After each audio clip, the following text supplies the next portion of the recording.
मुझे fitness freak बुला सकते हैं। मैं सुबह की एक भी वॉक मिस नहीं करता अगर मैं बीमार ना हूं तो।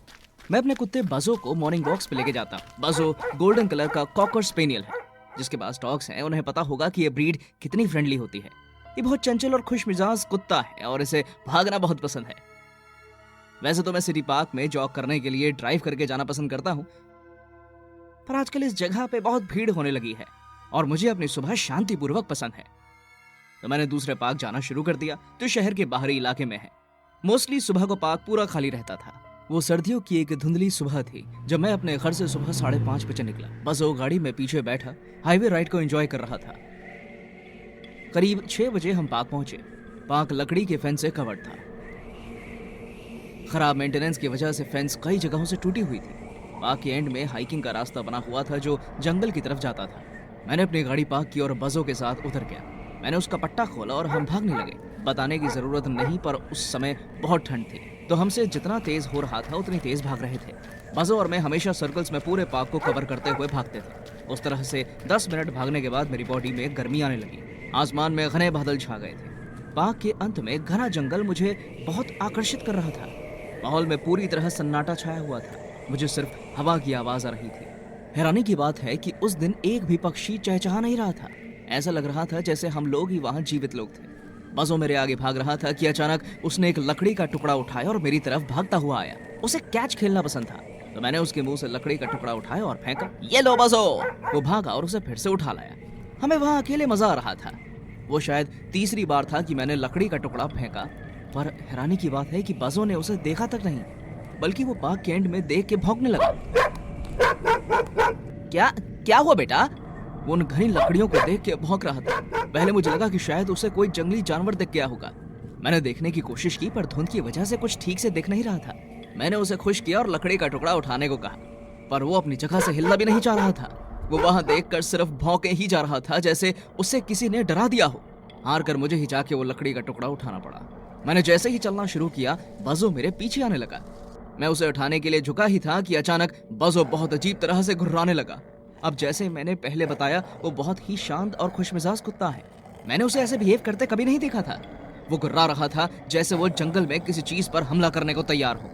मैंने उस तरफ देखा पर कुछ नहीं दिखा। पर लोग कहते हैं ना कि जानवरों को इंसानों से पहले खतरे का पता चल जाता है। काश मैं उस समय बजो की बात समझ के वापस घर चला गया होता, पर दुर्भाग्यवश मैं नहीं गया और मुझे आज भी उस फैसले का अफसोस है। मैं ऐसे नजरअंदाज करने वाला था कि अचानक मुझे जंगल में किसी के चलने की आहट हुई। ऐसा लगा कोई सूखे पत्तों पर चल रहा था। बजो एक बार फिर से भौंका और मुझे लगा शायद जंगल में कोई कोयोटे या हिरण होगा। चुप कर बजो, वहां कुछ नहीं है। चलो 2 और लैप्स भागते हैं फिर घर चलेंगे। मैं फिर से भागने लगा। मैं जितना ज्यादा भाग रहा था उतना ही जोर से बजो भौंकने लगा। मैंने सोचा कि वो पीछे आ ही जाएगा तो मैं पीछे नहीं मुड़ा।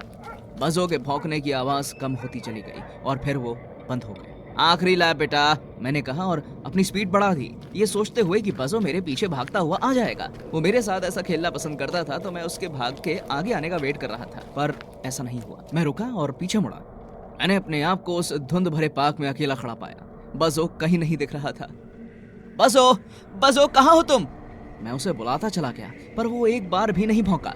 मेरे दिमाग में ख्याल आया और लगा कि बजो खतरे में है कि अचानक मैंने चीखने की आवाज सुनी, जैसे कुत्ते जब दर्द में होते हैं तो निकालते हैं। बसो! मैं उस जगह भागा जहां मैंने उसे आखिरी बार देखा था। जिस लकड़ी के टुकड़े से हम कैच खेल रहे थे वो वैसा का वैसा ही जमीन पर पड़ा था। मैंने उसे बुलाना शुरू किया। असहाय होकर पार्क में घबराते हुए उसे ढूंढ रहा था। बसो, मेरे पास आओ, घर जाने का टाइम हो गया है। बसो, बसो! अचानक मुझे किसी कुत्ते की भौंकने की आवाज जंगल से आई। बसो, हे भगवान!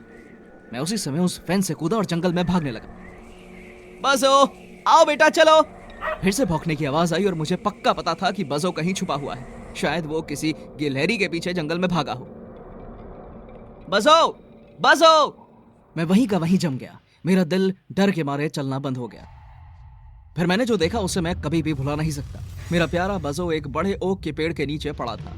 वो मर चुका था। उसके आसपास खून था। उसका सुनहरा फर अब लाल हो चुका था। वो मरा हुआ पड़ा था अपने खून में लथपथ, और उसका चेहरा, हे भगवान, मैं ये दृश्य अपने दिमाग से कभी नहीं भुला सकता।